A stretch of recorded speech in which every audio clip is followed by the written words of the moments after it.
my beloved Boss Mike Cervera.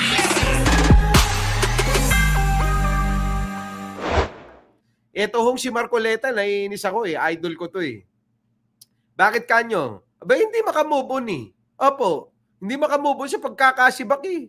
Lagi na lang mga kababayan eh. Ha? Lagi na lang may pinaglalaban. Oo, grabe no? Parang tayo, laging may pinaglalaban. Ano? Kasi di mo pala nilabas na. Hindi. Siyempre kapag hindi naman kailangan ilabas, huwag ilabas. Oo, ganun yun. Kailangan eh, may reservation. Kung kaya naman eh, di ba? Sumbong-sumbong sa Net 25. Ayun na nga eh. Palibasa ito, may platform eh. Panay antira kay Idol Ping Lacson eh. Ito na, mga kababayan ko. Unahin na natin to bago tong pagwawaldas na naman ni Sara Duterte ng limpak-limpak na salapi. Wala stick mga kababayan ko. Ibang klase. Oo, kapal na mukha no. Si Pangulong Bongbong Marcos, itinataya na pati pato. Oo, si Pangulong Bongbong Marcos, tinataya na pati pato.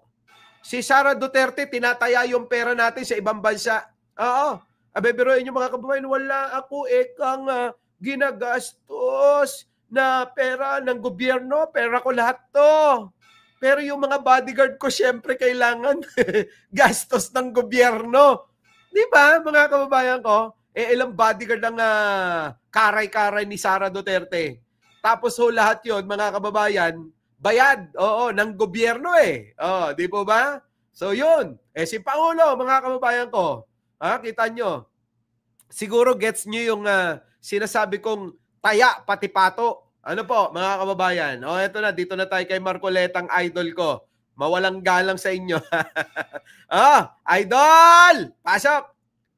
Sabi nila na hindi kanya totoo yung sworn statement ng mga diskaya.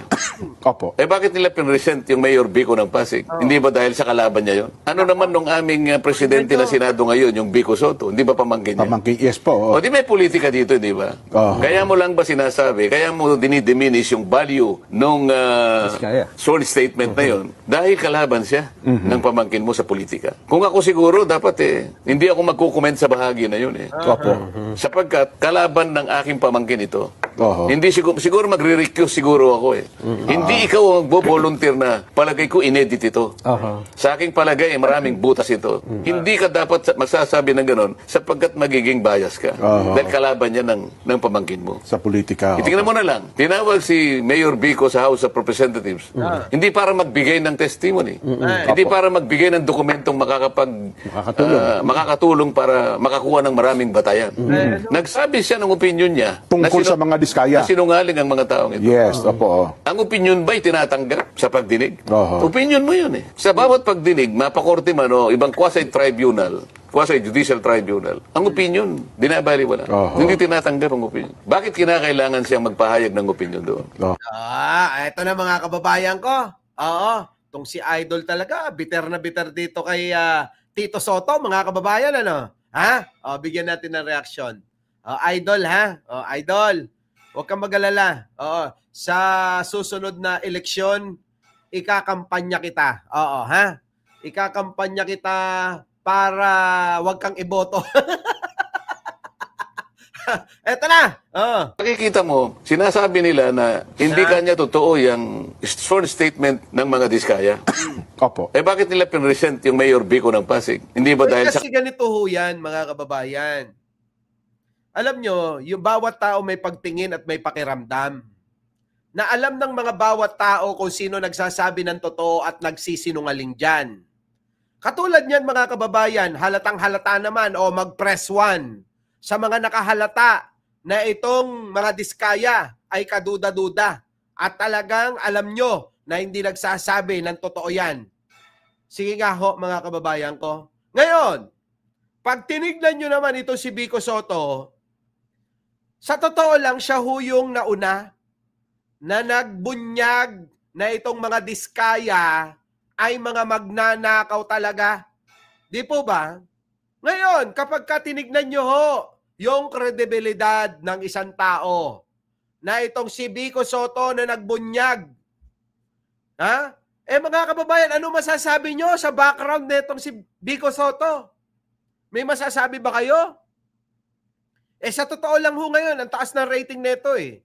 Kung ito pwedeng tumakbong presidente at maaprubahan yung mapababa yung edad ng mga kandidato para sa vice-presidente at presidente, malamang ho ito mananalo eh. Di mo ba? Yun po yun. Depende sa kredibilidad ng isang tao, sana tinitignan mo, idol. Hindi yung dahil kakampi mo't gusto mo lang yung sinasabi nung mga diskaya, babanatan mo na sila. O, di ba? Gagamitin mo na yon. Yung mga sinasabi dahil alam naman namin na yung ginawa mong moro-moro na investigasyon nung ikaw pa ang chairman ng Blue Ribbon Committee, mga kababayan ko, halatado. Ano po? Halatado na may pinoprotektahan ito. Itong nasa gitna ng dito sa screen ko, ano? Ngayon ho, mga kababayan, ginagamit pa niya yung pagkakaimbita dito ho kay Vico Soto. Ano po ba masama na magbigay ng opinion itong isang batang Soto? Sa mga kababayan, tama naman po eh. Di po ba? Yung mga salita na ang sinungaling ay asawa ng magnanakaw. Hindi mo pa ba nagigets yun? Na para bang tila ba imbis na unawain mo yung sinasabi ng batang Soto, abay parang galit na galit ka pa. Kaya alam nyo mga kababayan dito, makikita nyo na may hinagpis sa puso niya. Sa pagkakasibak at pagkakatanggal bilang chairman ng Blue Ribbon Committee. Hindi ho natupad yung kanyang hangarin kung ano man, ano bang gusto mong palabasin na hindi mo nagawa o nabitin ka. Malapit ka na ba doon sa gusto mong mangyari kaya lang naudlot, ganon? Nako, mga kababayan ko. Biruin mo, banatan mo si Vico Soto. Ipagtatanggol mo yung dalawang siraulo. Kung hindi ba naman dalawang siraulo yung mag-asawa na yon, kita mo naman yung mga sinasabi. Di ba? Paiba-iba eh. Sasabihin mga kababayan kasali si ganito, kasali si ganyan. Hala mga kababayan, kung sino-sino na lang. Tapos mga kababayan, malalaman natin yung kanyang mga sinasabit. Mga kababayan, kauupo pa lang 3 buwan. Di mo ba? Mula po nung matapos ang eleksyon, first timer na maging congressman. Kita mo, medyo may sabit yung ganun. Kaya maraming tao nagdududa eh. Tapos kapag ka napag-uusapan, yung panahon ni Digong, ano po, mga kababayan ko, ang nangyayari ho, mga kababayan biglang iniiba ho yung kwento Ano po, kaya nabisto at nahalata ng sambayan ng Pilipino yung ginagawa mo. Kaya nga maraming nagpasalamat noong pong napalitan siya ni Tito Soto. Ano po? Tuloy. Kalaban niya yon. Ano naman nung aming presidente na hindi ba dahil sa kalaban niya yon? Hindi yun. Ikaw naman puro ganyan Hindi ba sa kalaban niya yun? Tapos na eleksyon, namumuliti ka pa Huwag ganun. Idol, tapos na, nanalo na. Landslide nga yung panalo ni Vico ano pang silbi niyang sinasabi mo? Kalaban, hindi na sila magkalaban ngayon. Tapos na ang laban, nanalo na nga si Vico Huwag mong linlangin. Huwag mong linlangin yung mga tao. Mahilig ito manlinlang mga kababayan sa totoo lang. Biruin ninyo, kalaban niya yun. Kalaban? Tapos na laban. Landslide na. Nagdesisyon na ang bayan. Di ba? Nagdesisyon na ho ang Pasigenyo patungkol dyan. Kaya hindi na kalaban ang dapat ituring dyan.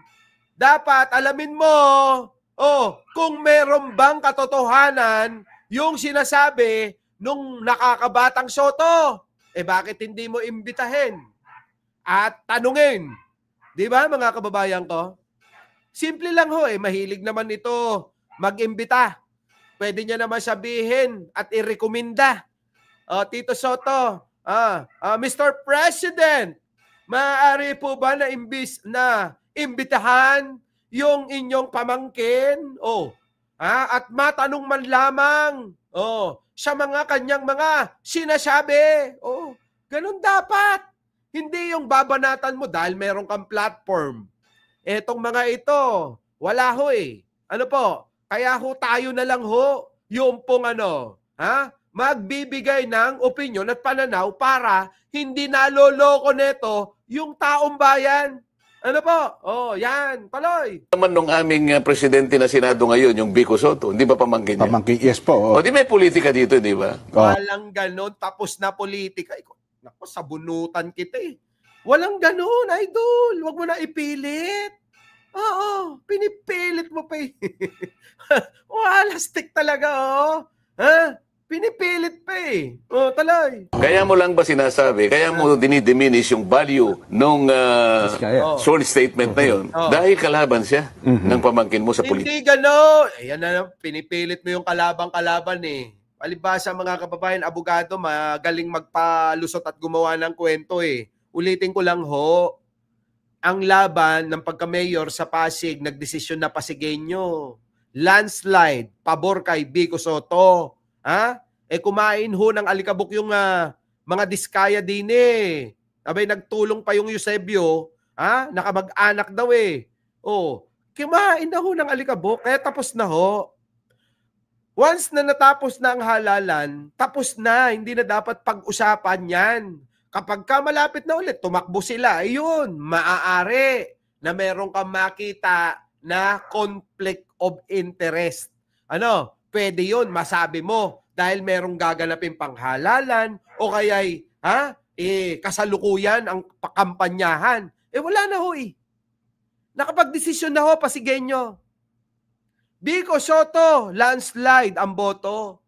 Tapos sasabihin ni Marcoleta, mga kababayan, ay dahil kalaban sa politika? Anak ng pating na yan. Alang yan naman, Talaga naman. Ay! Sige, tuloy. Kung ako siguro, dapat hindi ako magkukomment sa bahagi na yun Opo. Sapagkat kalaban ng aking pamangkin ito. Hindi siguro magre-recuse siguro ako Wala. Hindi ka naman nagustuhan ng tao, nasibak ka.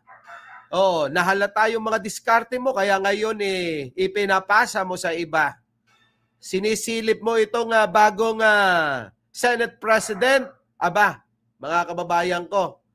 Abay, dyan na tinahiran yan. Si Tito Soto, mga kababayan ko, dyan na ho, ibinuhos yung pong 3/4 ng buhay niya. Dyan po sa Senado, mga kababayan. Ano po? Di ba? Kaya ho, mga kababayan huwag ho kayong masyadong basta-basta maniwala sa mga sinasabit na papanood nyo Di ba? Mga kababayan? Sabi siya magkano bang dahilan at ipagtanggol ni Marcoleta ang mga diskaya? Ayan na nga. Siya magkano daw? Tinatanong lang ho. Kagalang-galang na Marcoleta. Ni Beta Lugmo. Magkano raw ba? Sabi raw dito bakit kasi nanalo Ewan ko ba dyan? Hindi ikaw ang magbo-volunteer na palagay ko inedit ito. Sa aking palagay, maraming butas ito. Alam mo, yung sinabi mong inedit maraming butas, alam mo, totoo naman malayo. Ang hirap paniwalaan nung mga sinasabi ni Diskaya. Hindi ko naman nilalahat. At hindi ko rin naman nilalahat na tama. At hindi ko rin naman nilalahat na mali. Abay, meron ho mga kaduda-duda sa pahayag nila. Tulad niyan, Marcoleta, papaliwanag ko sa iyo para hindi tayo magsabunutan, sabunutan mo na lang yung sarili mo. Ganito yon, idol. Makinig ka. Ito. Ang mga kababayan ko, ang nangyari, yung pong investigasyon na ginawa niya, mga kababayan ko, dito nag-umpisa sa pahayag na ang kanilang pinag-uusapan lang ay yung panahon lang na 3 taon ni Pangulong Bongbong Marcos. Nakuha po ninyo. Bakit ang pinag-uusapan nyo sa committee mo, chairman ka pa naman, bakit hindi yung pangkalahatan? Bakit namili ka lang ng 2022 hanggang 2025? Yan po malaking question mark. Para po sa inyo yon. Oo, kagalang-galang na Marcoleta. Di ba mga kababayan ko? Malaking question agad yon. Bakit 2022 lang ang iniimbestigahan mo? Nabanggit na nga ng mga diskaya, lalong-lalo na yung may nunal sa muka, na ang sabi niya, nag-umpasa sila ng mga malalaking proyekto nung panahon ng taong 2016. Yun tinanong na mismo nung senador na hindi nagsosuot ng wig. Yun. Yung sino ba yung Calburon? Yung hindi nagsosuot ng wig. Ayun. Si Bato yata yun. Di ba sabi niya, kailan? Siguraduhin mo yung sagot mo. Kailan ka nag-umpisa, na kumuha ng proyekto ng flood control? Kita nyo? Sabi mga kababayan 2 ulit, 3 ulit yata na tinanong ano sabi mga kababayan? 2016 po onwards. Kita nyo mga kababayan ko? Nasabit na banggit na. Ngayon Marcoleta, nagtaka ang mga Pilipino. Kasama na ako ron. Kahit idol kita. Bakit 2022 lang? Doon ka lang nag-umpisa. Di po ba mga kababayan ko? Yan! Tapos ngayon, ngaw-ngaw ka ng ngaw-ngaw. Bakit? Hindi mo ba matanggap na sinibak ka? Hindi mo ba matanggap na parang pre-taste lang yung naranasan mo bilang Blue Ribbon Committee Chairman? Pre-taste ba? Sa mga mall ba, mga kababayan? Bago ka bumili, meron po dyan yung mga pre-taste ba? Patikim lang hindi ho nabili mga kababayan di po ba? Yun, mga kababayan. Yun, yung nag-loading yung utak ni Bato na napanganga. Kaya sabi tuloy ni Tito Soto, tapos ka na ba? Kasi wala ka nang masabi. Kaya sabi ni Tito Soto, tapos ka na ba? Sabi naman ni Bato, tapos na ako. Ayaw na, sundan yung tanong, Yun yung mga kababayan. Di ba? Ito na. Ito si Marcoleta Hindi ka dapat magsasabi ng ganon sapagkat... wala ka na. Wag mo na turuan. Ikaw talaga, tuturuan mo. Hindi ka naman pinakikialamanan yan nung ikaw naupo. Tapos ngayon, daldal ka ng daldal. Sasabihin talaga ng tao, baka hindi ka makamove on o bitter na bitter ka. Pait na pait ka. Di ba? Ayoko namang gamitin yung sinabi ni Vice Ganda na kapag tinignan yung mukha niya, mga kababayan, para bang laging nakakain ng mapait na ampalaya. Ayokong gamitin yun. Di ba mga kababayan?